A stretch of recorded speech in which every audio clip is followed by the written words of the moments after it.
Rabbi shrah li sadri wa yassir li amri wahlul 'uqdatam min lisani yafqahu qawli. Amma ba'du. Ndugu zangu wa Kiislamu, lengo lililonileta hapa kuja kukumbusha ni ukumbusho mkubwa huu tunaosomeshwa mitandaoni. Siku hizi tunaona kuna rekodi nyingi, kuna mashehe wingi wanasomeshana na wanafahamisha jamii.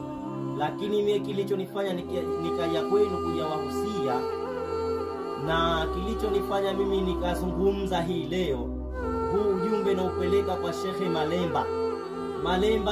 Malemba unatuchosa. Malemba, nyinyi mnatufahamisha sisi jamii kwa vitabu, lakini wewe unazungumza na al-akhi Muhammad Nasr Bachu kwa maneno matupu. Tunahitaji vitabu, tunahitaji hadithi, tunahitaji maneno ya wanavyuoni, usisemelee maneno matupu. Kwa hiyo Malemba, huu ujumbe ni wa kwako.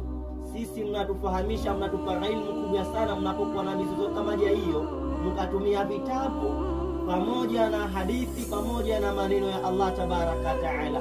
Kwa hiyo Malemba, huu ujumbe tunakwambia utumie vitabu, usiseme maneno matupu.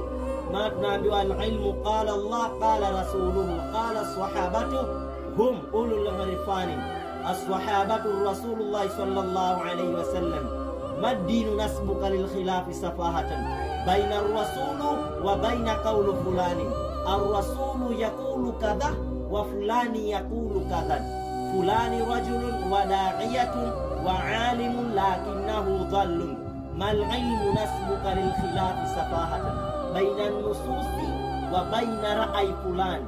Sasa Malemba, huu ujumbe tunaoleta kwako, usitumie maneno matupu. Tafadhali, unapoona unajibishana na mtu kielimu, wewe usitumie maneno matupu Malemba, huu ujumbe tunakuletea unapoona unabishana na mtu yoyote yule, hata iwe sufi mwezio, iwe khurafi mwezio, tunakuomba utumie vitabu pamoja na hoja, usinukuu.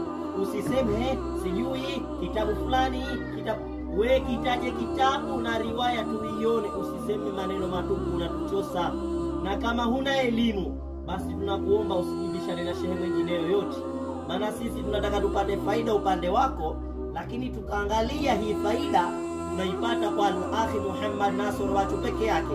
Upande wako wewe Malemba hatupati faida. Kwa hiyo tunakwambia kama huna faida yako utupe, basi funga video zako, funga kamera yako uzime. Hela ukoona unajibishana na watu, eza iwe sufumezio, iwe sunna, iwe mtu wa salafi, lete vitabu, usiwe na maneno matupu. Malemba, huu ujumbe ni wako, usitumie maneno matupu.